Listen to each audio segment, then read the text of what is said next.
Hey guys, Erin here with Southern Girl Exotics. Welcome back to my channel. So this is a pretty important topic we're going to talk about today. I'm pretty excited to be doing a video on this. I've actually seen a lot of other breeders sharing about this lately and their stories and just getting some good discussions going. But we're going to talk about the 5 misconceptions of breeding reptiles. Now my video is going to be more geared toward the gecko market. That is what I'm fluent and familiar with, so that's what I can speak on. But I'm sure the things I'm going to touch on today absolutely can be applied to breeding snakes or any other species in this hobby. I think all of us can relate to the excitement we feel when we first start considering breeding geckos. When we first get into reptiles and we see that breeding is so easy and everybody's doing it, that's what we focus on, how exciting it's going to be for us. Our first eggs, our first pairings, sharing it all over social media, just everything, that is what we are focused on.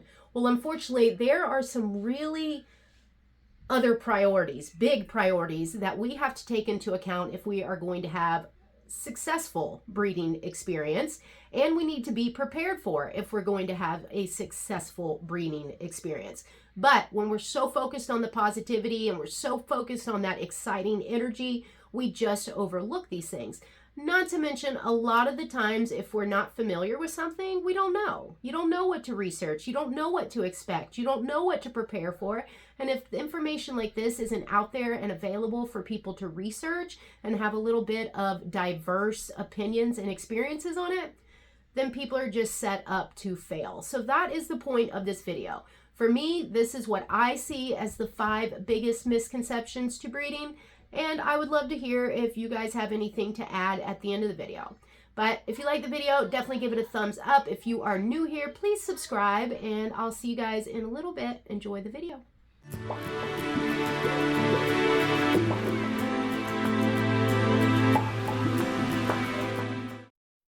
All right, guys, so let's jump in and talk about the 5 biggest misconceptions that I personally believe most reptile keepers have when it comes to breeding reptiles.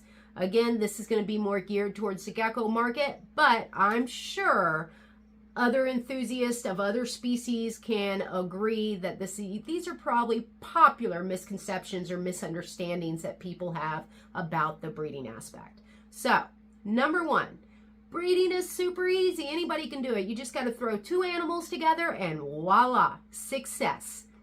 And there is nothing probably farther from the truth. So much goes into breeding, or needs to go into breeding. So we're going to discuss that. Number 2, I'm going to be able to easily move all these babies. Once I have a good bit of babies, it's going to be no big deal. I can maybe just go to a show a time or two. Maybe I can just put them online and they're going to sell. This is probably the toughest part of being a breeder, selling your animals. It is not as easy as what you would think, and especially when you're working with popular species and there's a ton of competition out there breeding them, as well as an oversaturation in the market. Number 3, I'm going to make a ton of money, right? We can just sell these animals. I see them online all the time going for like $1,000, $3,000. I'm going to make a ton of money selling reptiles.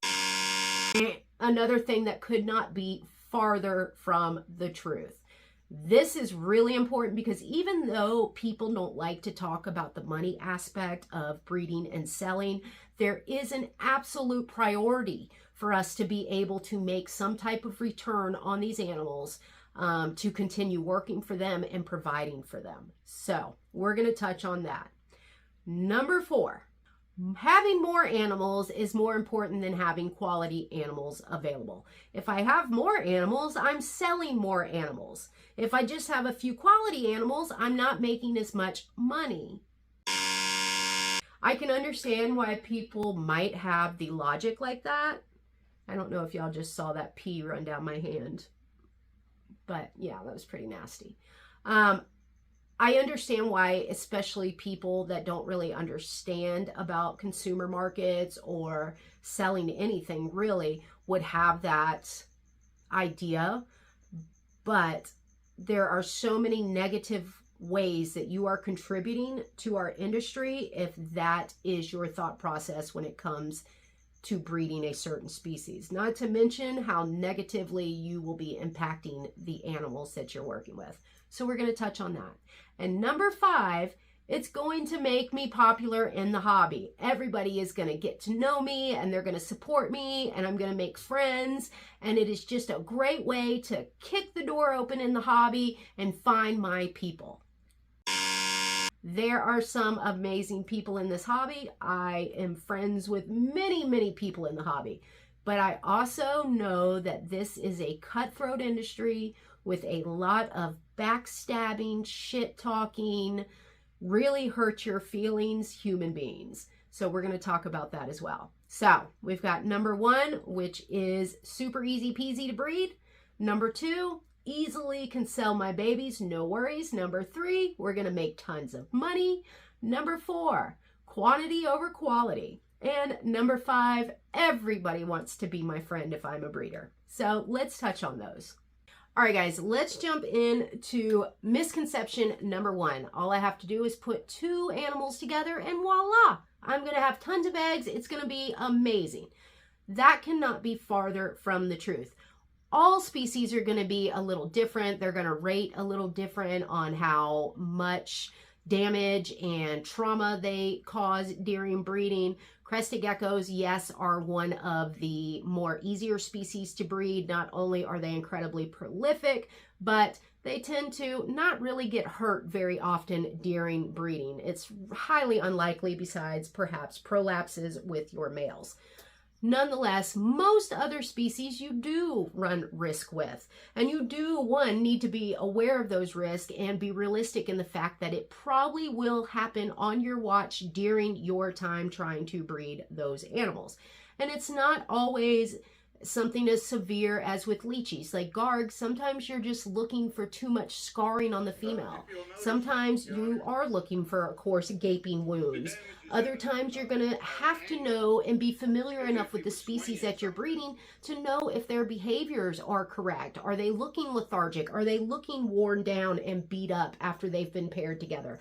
Are they dropping weight drastically? You know, we focus a lot on females like getting egg bound or dropping weight and not bouncing back after they lay eggs. But even males have risk involved when they breed. Males can breed themselves almost to death. If you get overzealous males paired up, they will just breed. They start dropping weight. They don't want to eat. They go off food. And they look sickly at the end of breeding season if you are not familiar and seasoned enough with that species to know what you're supposed to be looking for and separate them when you need to. Not to mention, you also run risk of prolapse. I probably end up having about 1 prolapse every year to 2 years. That may not seem like a lot, but that additional $400 a month or that year that I had to drop to have a surgery on a hemipene and a vet visit, it's unexpected expense that I would prefer not to have. But especially if you are somebody that you don't have a good 9-to-5 job, you don't have extra accessible income, that is something a risk that you absolutely need to be prepared for. So jumping into breeding and just assuming it's easy peasy and as easy as putting a male and a female together, 2 geckos together, and it's all smooth sailing from there is just unrealistic. There are tons of different things that can go wrong, even breeding the best natured species. All right, let's try this again. Juggling hatchlings is next to impossible while trying to make a video, but it's relevant to this misconception. Number 2, I can easily sell my babies. All I have to do is start hatching and I am going to be able to sell them with ease. Selling reptiles is the most difficult part of breeding. Everything else you can learn, you can perfect. If you are not somebody that is a people person, if you are not somebody that is going to dedicate your time, your life to understanding the species and understanding the clientele and customer base of whatever species you're working with, you are going to have a very hard time selling your animals, especially if you are going to be working with popular species that already have a ton of breeders out there breeding them, that have worked and have a brand that people know, respect, and love, it is going to be incredibly hard to move your animals. Getting into shows. Shows are a great avenue to sell babies, and a lot of people now assume they can jump into breeding and just start doing shows. Let me let you in on a little secret. Everybody is doing shows now. Most shows have a waiting list. So if you are not somebody that has already solidified your spot in most shows, they probably will not have an opening for you to vend. Online sales are non-existent these days. Nobody wants to pay shipping. So actually using Morph Market to actually make a buck is slim to nil. You could always be one of those people that just Craigslist all your babies, cuts the market super, super low so that people will buy your babies. Or you could be one of those people that walks around the show just trying to give away babies. But is that really the type of breeder that you want to be? Is that really what you invested your time and money into breeding a species for, so that you could give it away for just pennies and just further flood the market with crap quality animals? I would hope not. Let's just take a little moment to look at these little popcorn chickens that keep jumping all over the place while I'm trying to make a video for you guys. These are some of my eyebrow siblings. They're going to have a ton of color. This one only has that one little, well, it's got one big eyebrow and a little tiny eyebrow. See it? Look how cute they are. And you got the big old Grinch eyebrows. All right, guys, moving into number 3 misconception when it comes to breeding. I'm going to make a ton of money. This is comical to me just as a breeder because, again, it's something I can understand when people are new to the hobby. They're scrolling through Morph Market or these breeder websites and they see these animals that are going for $1,000 or $3,000 or even a few hundred, and they're selling a few here and there. And it can be very misleading that, oh, I could do this and make tons of money. Or you see some of the very few people that have actually been able to go into it full time. Most people aren't. That's why other people do other avenues of social media or YouTube or just other things, building, things for enclosures. They just find other avenues to bring in income because selling animals doesn't cut it. They are not making enough money to even see or break even, much less to actually see some type of profit. Don't get me wrong, there's some people out there, and I can't stand these people. Not really. Some of them I absolutely adore, but I'm very jealous of those people that just have great jobs, so they can just start out with $5,000 and $6,000 animals, and off rip, they're producing breeder quality animals that all the breeders are lining up to buy from them. Most of us aren't like that. Most of us are going to be starting with the few hundred to maybe $1,000, $2,000 animals and have to work our way up. And that takes a lot of time and that takes a lot of investment.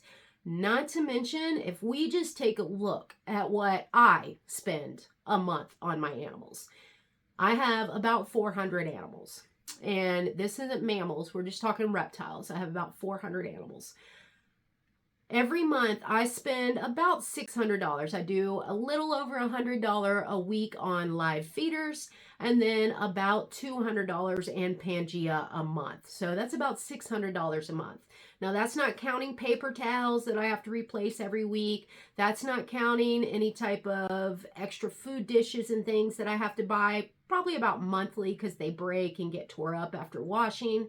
That's not considering any vet care that pops up during the month or the year. So just average, we'll say $600 across the board a month for me to invest in my animals. No matter how much quantity you have in animals, that also raises the price of investment you're putting into them on a weekly and monthly basis by keeping them alive, well cared for, and especially if you are somebody that keeps upper level husbandry.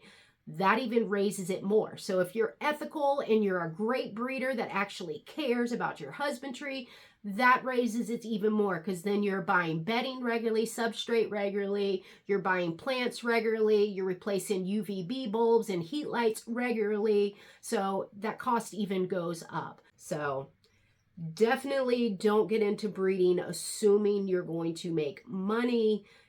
You definitely should get in understanding that this is indeed a hobby. Like any other hobby, it's going to take your time and your money. All right, guys, so let's jump into misconception number 4. Having quantity over quality is more important. There are so many reasons why having and producing quality animals is so important to this industry. I 1000% can understand why somebody, if you're thinking of any type of consumer market, t-shirts or purses or lipsticks, any other food, having enough animals to meet all the demand makes sense. So the more animals you have, the more income you're going to make, the more you'll have to sell, the more people you can provide with the product, the animal. So I can understand why this can be somewhat confusing or misunderstood by many people. But when we're talking about animals, it is a totally different beast than t-shirts or purses or lipsticks. Having quality animals is not only going to help the animals and the industry itself, it's going to help you find your place and your people in the hobby. If you are somebody that jumps into breeding reptiles just so you can say you do it, and you're producing just crap quality animals that have bad structure, bad genetics, you are doing such a disservice to these animals as well as to us animal lovers, not just breeders, us animal lovers. It looks bad on us. It takes us steps backwards instead of forwards with captive breeding. It is just a seriously bad practice. Don't get me wrong. I know people do it. I know people mass breed low quality animals so they can wholesale them overseas. They can wholesale them in the country. They can have enough animals on their table, which they assume, I guess they assume, and it probably does add up to have a bunch of, if you have $325 animals on your table, most new reptile keepers do appeal to lower quality animals, lower cost animals, really. And that is why it also affects other breeders in the industry when you are producing low quality animals. Naturally, somebody that is not invested in reptiles, that doesn't understand what goes into producing these traits, the patterns, the colors, how evolved these animals, a certain species, has come over time by the investment of time and money by some other breeders, I can understand why they want their first gecko to be as cheap as possible. But if you are somebody that is flooding the market with $25 geckos and you're servicing people that are just looking for a cheap option, you are cutting the work that everybody else has invested to get these animals to where they are, so you can breed and sell them now for way underpriced. If that doesn't make sense to you, then you probably don't need to be breeding reptiles.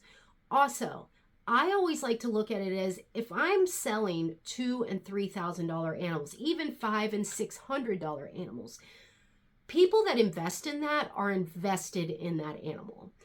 If I sell somebody a $25 lizard or gecko, they most likely don't have a ton invested in that animal. It's going to be much easier to neglect it, to forget it, to decide they don't want it, and dispose of it in some really inhumane way, whether that's letting it go or just ignoring it and letting it die. If we have across the board animals that are 200, 300 and up, that people are having to invest actual money into, that matters, they're very much less likely that they are going to abuse, neglect, or just throw those animals away. All right, guys, moving on to the final big misconception, number 5, Breeding is going to make me popular. I am going to find my people. It's going to put my name out there. Everybody's going to support me. It's going to be a wonderful way to introduce myself into the hobby. And that could not be more wrong. I love the community, and I have some people that I absolutely talk to and probably bond with more than I do some of my closest girlfriends that live here locally. So there are some amazing, amazing people in the hobby. And this I'm just referring to breeders, but there's also amazing keepers. I have loved, and I've said this in my YouTube videos, I have absolutely adored commenting back with you guys in my comments on these videos and getting to know you guys. There are just so many wonderful people. But when you jump into the hobby on the breeding aspect, this is a very cutthroat industry. And every man is out for himself when you are talking about it being some people's bread and butter, or even people that are die-hard wanting to invest in reptile breeding and make it their bread and butter. So you really become a target, especially if you jump in and you are producing and working with quality animals. When you bring the competition, it makes other people feel incredibly threatened. And if there is anything that is running rampant and huge in this industry, it is egos. You would think some of these snake breeders or gecko breeders were literally curing cancer or had found a way to stop world hunger with the way they toot their own horns and really think so highly of themselves. Most of us can keep it in perspective. It's just geckos, but because you are dealing with people that have massive egos, that are so self-centered, out for themselves, and some people, like I said, that this is literally their bread and butter, so they have to be somewhat cutthroat and invest in themselves and make sure that they are doing what's best for themselves. It literally makes you a target to become a breeder. If you are somebody that is not successful about it, nobody really knows who you are, you're probably in the good. You could probably make a couple little friendships that way. But for the most part, if you become somebody that is competitive in this industry, most likely it's going to do the opposite of what you're expecting if you are expecting that is going to help you make friends or be seen. Not necessarily want to make friends as much as they just want that recognition. They want to breed so that people are like, oh, that person's so awesome, and that person makes killer animals, and they just want people to lift them up and toot their horn. I get that. We all want to do things that we're proud of and that other people recognize, and this kind of looks like an easy in for a lot of people, but I promise you it will do the opposite. Ultimately, if you're not breeding reptiles because you have a passion for them, then you don't need to be breeding them. If you have any other intentions when you're first starting breeding other than to advance whatever it is you're interested in, that species, that structure of that species, that trait of that species, if you have any other side motivation besides that, you are going to probably be let down. So these are my 5 misconceptions. Y'all may agree with them, you may not. I would imagine most people can either relate or agree to a couple of the ones that I listed in this video.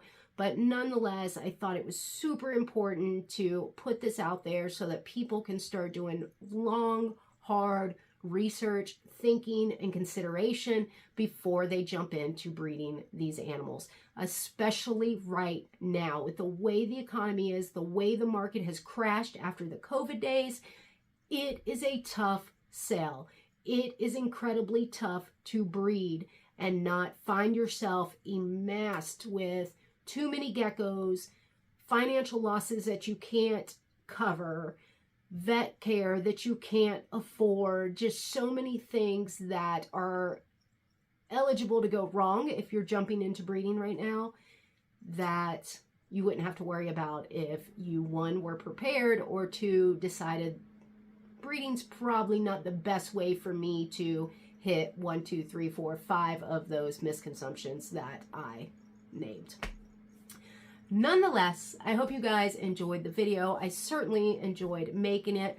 please comment down below and let me know what you think. Do you agree with what I said? Do you have your own misconceptions that you've had about breeding or that you think others have about breeding? I would love to have a discussion about this in the comments, so definitely drop some comments.